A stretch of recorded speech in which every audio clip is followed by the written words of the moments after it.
And welcome back to today's Love Transformation class.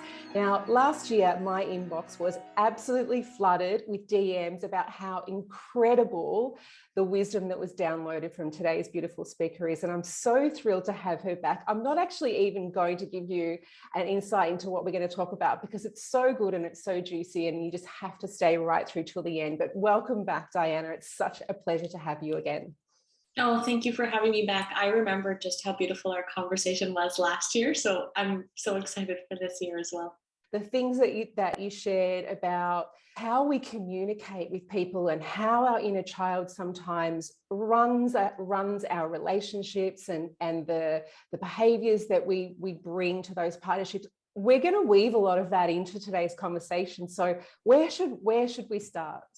We long for these relationships that at some point come to us, right? But then are we really in a space? And it's not about becoming ready before. It's like just accepting that inside of relationships, your stuff, your inner child, if that resonates, is going to come out to play. Like it's not something you can equip yourself with the tools, but you're only going to experience the depth of it inside of the relationship, right? So I love this idea of looking at like communing with this child and understanding her better, and rather than trying to shut that voice or turn it away, just say, how I know you're coming along for the ride, so how am I going to navigate bringing you so that you're not running the show in my relationship? What I'd love to talk with the audience too about what some of the examples are of when we act in a way and we kind of think, that's not really me. Like if I was bringing my best self forward, I probably wouldn't have said that or behaved like that. What are some common things you hear from your clients where it's pretty obvious their inner child is running things? Yeah. I can even give an example of myself. So when we first moved to this house, my son was a year and a half. And, my husband was out doing work and he was doing renovations. And so he was really quite busy. And I remember he came home one night and it was kind of late. And I said, I really need to get to bed, but I just want to spend 5 minutes connecting with you before I go. Can we just like go sit on the couch and be together for a few minutes? And he's like, absolutely. I'm going to go get like my tea that he was drinking at night and come sit with you. And I was like, oh, really? Like, I just want you to come sit with me right now. Like, I'm tired. I want to get to bed. And I'm having this kind of little like tantrum, right? And the next morning, just like the lesson dropped right in. My son, who was a year and a half, was like, Mommy, come sit on the couch. And I was like, yeah, I want to come. You just need to go grab my coffee and I'll be right there. And then he throws this little tantrum and I'm like, oh my God, this was me. This was me yesterday evening. And it can be so subtle. These like, maybe it can be the way we respond with a bit of attitude, or the way we respond with like feeling like little victims or totally out of our power, or even sometimes manipulating with our emotions, right? Like I see my kids, like they're learning to manipulate with their emotions, and we do that, and it's not really our best self, right? But maybe if I act sad, or maybe if I act mad, or maybe if I ignore my partner, I'm going to get what I want. And it's this like narrowed focus on me and what I want, which is obviously not, the most empowered way to show up in the situation. What I do see, and I noticed as well with myself, is as a child, when we escalate that bad behavior, so when that stroppy behavior then becomes a tantrum, if we've then been shown that on some level that actually works, mum or dad just says, oh, okay, you get what you want, we can tend to sometimes, without realizing, bring that same strategy, right, to our relationships.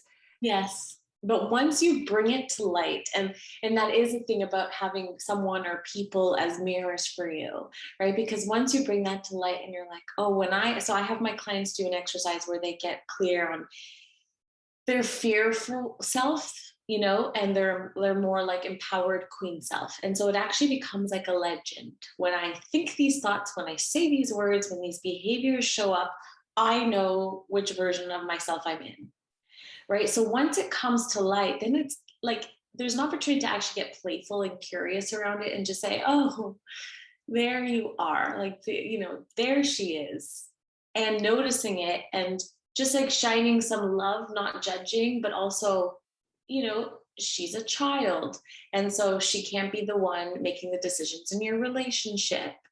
So it's really just like, I notice that these behaviors, these thought patterns, these ways of speaking belong to her. And it's a process of like really bringing all of that to the forefront. Well, once I know that, and it's not that it's going to change overnight, but I can start to recognize when it happens. It's like, oh, okay, like I'm going to choose another way. And I always encourage these mini self-celebrations, right? So when I respond to a situation differently, I'm really going to celebrate myself for it so that I can be encouraged to keep going and choosing new ways.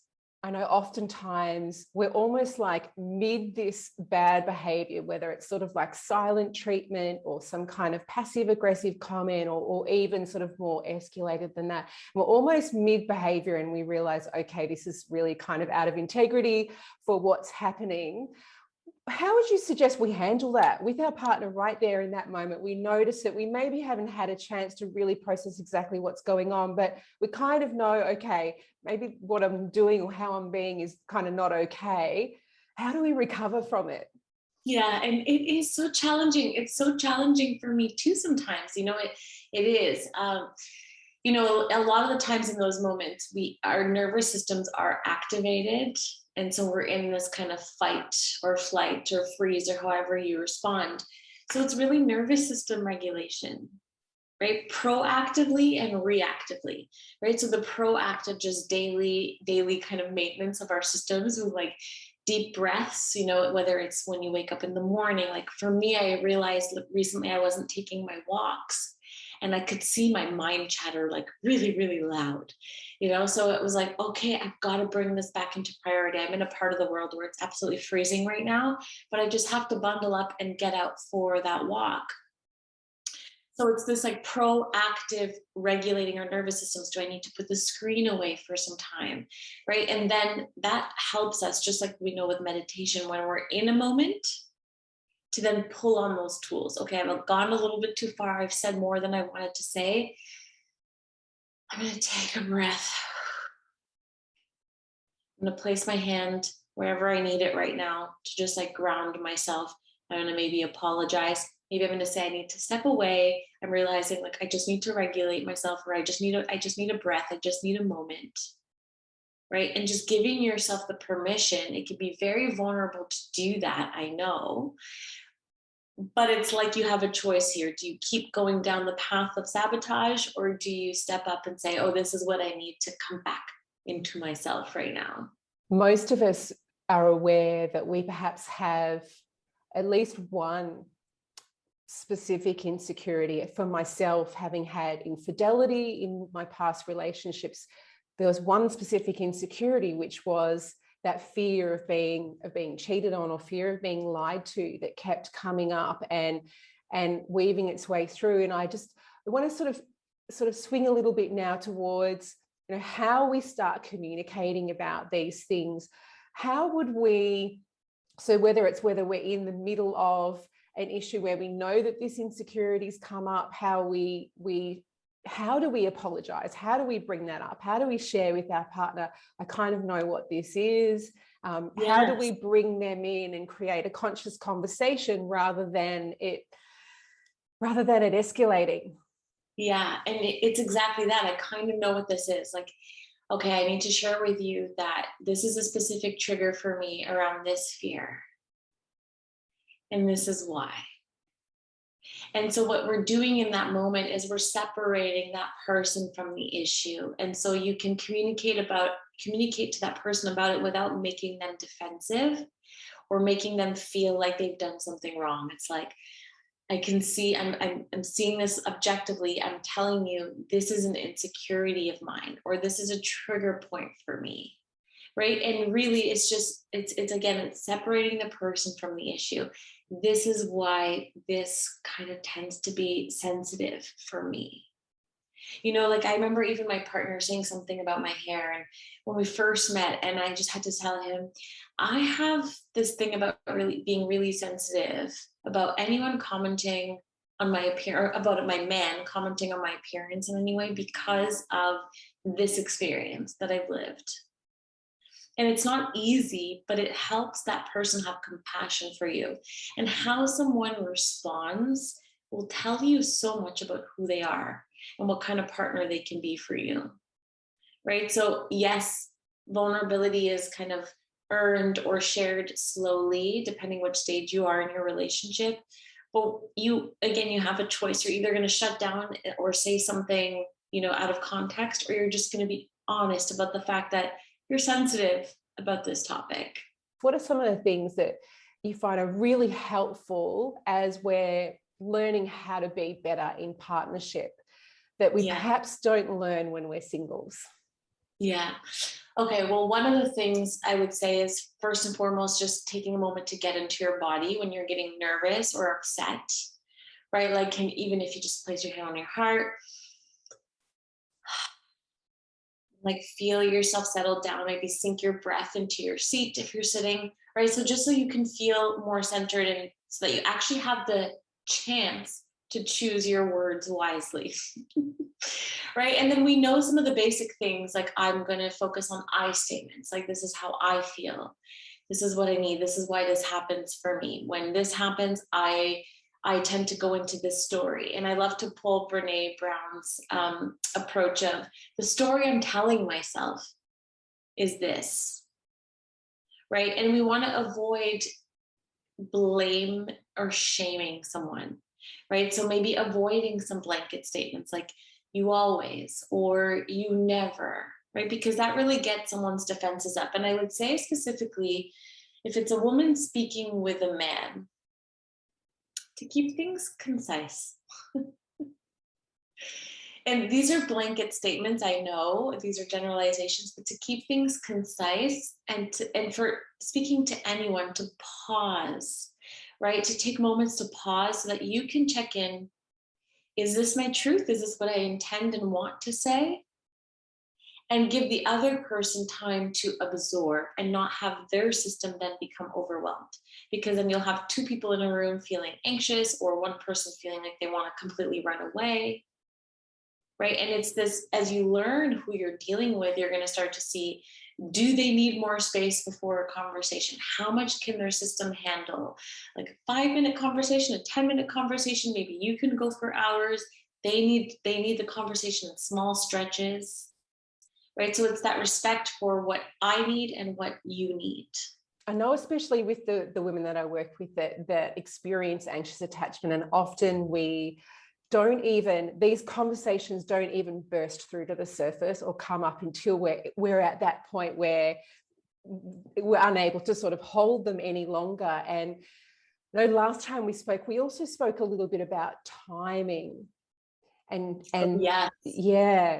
Yes. So timing is such a big one. So when we're talking about timing, so first, obviously, we want to make sure, like, where is this person headspace at, right? Like, what has their day been like? We want to use some level of discernment. And then you also want to make sure that you have their attention. So if we're talking about bringing a conversation to a man, typically the multitasking doesn't come so naturally. So what might happen is, if you're trying to bring a conversation when he's watching something or working on something or thinking about something, and he's not able to give you the attention that you need and deserve, you're going to then get upset at his lack of response, and it's going to spiral, and it's some form of self-sabotage in a way. Right. So you actually want to say, like, hey, I have something I'd like to share with you, or I have something I'd love your perspective on. When's a good time for us to speak? Or you notice that there is an opening and you can bring it in then. But it's really like taking a moment to get out of your head and the spiral that you might be in. And I can resonate with that. And I've been a recovering anxious attachment. I've been recovering from anxious attachment for a while, for a decade, maybe more so. And it's like noticing, okay, I'm in an anxious head spin right now, but I need to look at, where is this person Do they have the capacity to hear me right now? And this isn't easy, especially when you like have really integrated your life with someone and they're in your space. It can feel really, really hard to separate. Like they're right there, there's something you need to say, but you need to come back into, is this the right moment? Do I feel like this is most conducive for us to have a growth conversation? Most of what we've been sharing now is related to perhaps an issue or a behavior that's happening right in that moment. But sometimes, and I'd love to, to sort of now move and talk about some of the big important themes. And I know that you speak a lot about courageous communication. And sometimes when we want to have the big discussions, the where's the relationship headed and what do we mean to each other, and those big discussions, they take a lot of courage, right?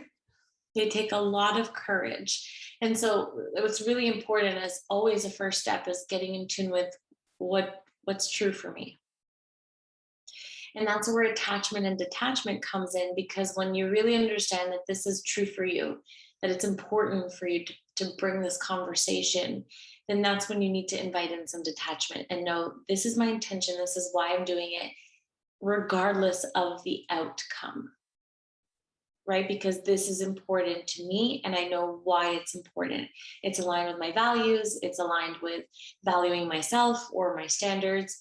And so it's this piece of, like, if we're talking about the where is this going conversation, when you really understand that this is what there's a certain level of safety that you require to keep moving forward in a relationship. Like, I had to have this conversation with my partner, who's now my husband. When we were dating, it was like, okay, this is kind of feeling ambiguous. I need to clarify some things if we're going to keep spending time together.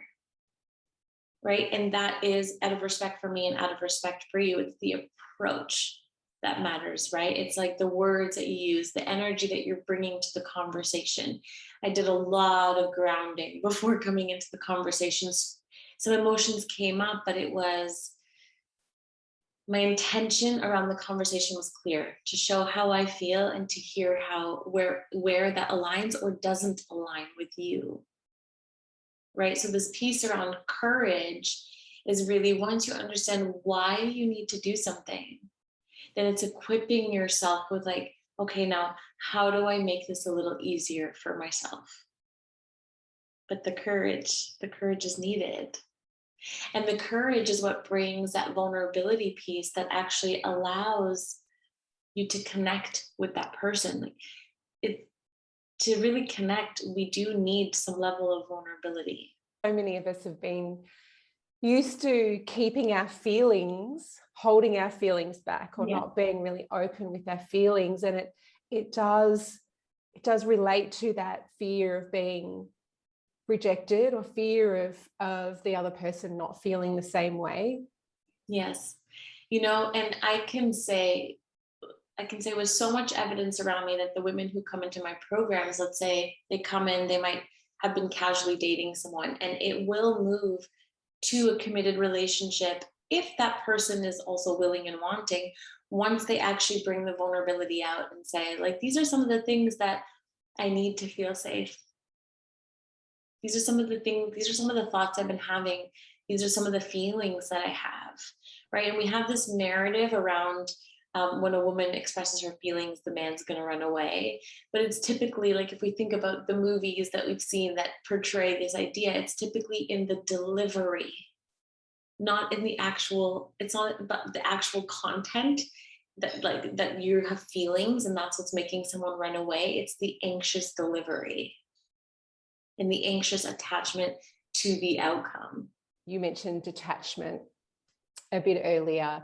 And I'd love to just swing back and unpack that a little bit more, because I think we all understand what attachment is, and we all understand we should have a degree of detachment. It's just, there's a gap between it and it actually being able to do that, right? A lot of women say to me, I know I should be detached, but I don't know how. I know I can't. Yes. Yeah, it takes so much practice, right? It takes so much practice. So it's first in the noticing, wow, I've sent this message, I've said this thing, I've put this out there with and I can feel myself anxiously waiting for a response, right? So that's when you can know I am really attached to the outcome here. Right. And so if we're going to look at attachment, it's really, I'm going to do X to achieve Y. I am very much attached to how this needs to work out. Even if I think of myself, let's say in my business, I'm always tuning myself to like, am I doing this because it's what I want to do? And if it's what I want to do, then can I let go of how anyone responds to this or not? Right? Like, is my intention really clear here? That this is something I feel really aligned in doing. So I'd say when it comes to practicing, I practice in like give yourself like a safe playground to practice in with the smaller things, right? Like, can I send this message to a friend, right? And be totally okay with how they respond because I know this is what I want to say, right? And it's just noticing. It's like a tuning in with even how do I feel in my body. Like when you're attached, it is like this contraction, right? It's almost like you've taken a breath and you have not exhaled. Like you are waiting, wanting to know what is the response, what is going to happen on the other side. But can you invite in some level of trust? And this is where trust comes in, that if it's meant for you, it's going to work out the way it needs to. And if it doesn't work out the way you really want to, can you trust that that's just the plan? I think we can all think of examples when we've sent that message and just almost wanted to just like unsend, right? Swallow it back in. Yeah, exactly. And this is what I wanted to say. I know why I wanted to say it. And now I get to learn this person's truth. There's a fine line, isn't there, between being super spontaneous and being overly, thoughtful, overly strategic. How do we know where we sit on that? Where is right for us? Yeah, because the overly strategic is a lot of attachment, right? Mm-hmm. It's like, I'm trying to get this absolutely perfect. So I like, when I'm thinking about something that I want to say, I like to just have an idea of like, what is the message and what is the intention, and then let it flow through. Right. So even the way I do my content in my work, like I don't revise very much at all. It's just, this is the message and I let it come out. And besides like any, spelling mistakes, like I just want it to be as authentic as it can be. So it's more like, what's the intention? And then allow the words to flow through. Right. And then you might look at it and say, okay, where am I sensing that I am putting some pressure and I want to relieve some pressure. So let me remove that word, or this sounds a little bit ambiguous and I actually want to be more clear and specific. So there is some play, but I really feel at the end of the day, that's noticing how you feel in your body when you're inside of that message. Not when you send it, because there can be some nerves, right, when sending off a message, but more so like when I'm writing this thing, and how much am I thinking about every word that's coming through, every word that I'm putting down. I love that we're actually talking about this today, even though we perhaps weren't intending to, but I do see this pattern of over efforting, yeah, or over giving in yes. communication like that. Yes. What effect do you think that has then on perhaps a blooming relationship? Well, I think it's exhausting. Right, like first and foremost, I think that it's really like, it takes away the fun and it takes away the feeling of ease. So let's just put it out there that we know there's going to be a certain level of thinking. Okay, especially in the beginning, we feel like, okay, I want to be intentional about breaking patterns. I know in the past I've done it this way. So let's just accept that there's a certain level of, I don't want to say strategizing, but like a little bit of a tendency to overthink. And it's okay, right? Like taking that in stride, but then just dropping back in and saying, like, if I just let this be easy, what would I say? right? If I could like press the easy button here, it might actually be a much shorter message. The word patterns and, dating patterns and relationship patterns is sort of really common in our lingo, in our vocabulary now. And everyone sort of has this intention of like, I want to break my bad patterns. I want to stop, repeating the same things. What does that actually mean, a pattern, do you think? Well, a pattern, okay, the way I actually really like visualize a pattern is, some people here are familiar with, okay, you have thoughts, which trigger feelings, which trigger actions, and there are outcomes. And that to me is the pattern. So it starts with the way I think and I feel. And then there are actions that I take, that I continue to take, that keep leading to the same outcome. And here we are spinning around, spinning around. So if, that means if we want to change the outcome, we need to change any of those three before, right? The actions that we take, the feelings that we, are used to feeling in our body, which takes a lot of work, and the thoughts that we're having. I don't like to think of breaking completely free of a pattern or breaking completely free of a limiting belief. I'm not actually of the belief that we ever eradicate like our fears completely, our beliefs completely, or our patterns completely.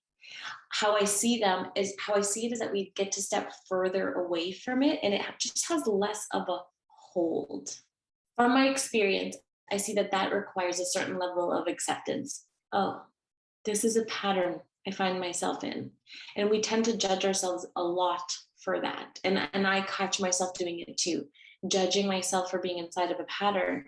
But when I actually bring acceptance to it, it's like I soften the edges, and I'm less of like on guard about this pattern, which then can create a whole other layer of self-sabotage. And I'm just aware. I'm curious. I'm seeing, here I am moving back into my typical way of being. Again, this is where those mini celebrations really become important. Like, oh, I actually responded differently to this thing that really triggers me. Even in the smallest micro celebrations are so important, so that you feel like the pattern has less of a hold on you. So I'm just going to throw this out there. Like, what if you're not meant to completely break a pattern, but what you're meant is to keep getting new. Every time you make new choices, you're strengthening a muscle and you're gaining a nugget. So it's not to say that you have to be a victim to a pattern for the rest of your life. That's not what I mean here. But more so that like maybe there is something that you are here to. And so every time you move through the pattern, if you can just soften into, rather than feeling like I'm a loser, I'm never going to learn, this is just my reality, just softening into it and seeing, okay, here it is again. Okay, I know that I learned this the last time. What am I willing to gain this time? What information can I pull from this now? Right? And every time you do that, you are kind of strengthening yourself. You're becoming more resilient.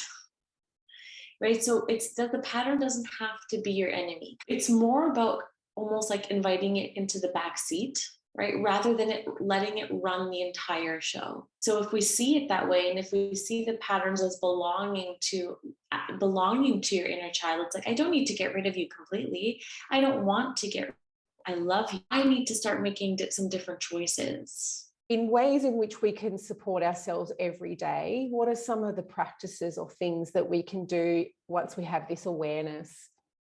Yeah. Okay. So if we're talking about practices, almost like rituals, is that kind of what you mean? I think it's so important to spend time with ourselves every day, right? I'm not going to say you need to do it in the morning or you need to do it at night, but even just taking a moment to just check in, see what's up in your body. Like I do this all the time. See what's up in my body. Oh, I'm feeling this here. Why am I feeling this? And naming it for yourself, right? So that takes 10 seconds. And it's something that I will do multiple times in a day. Just checking in with what are the physical sensations in my body, right? And this is where somatics come in. What are the physical sensations in my body?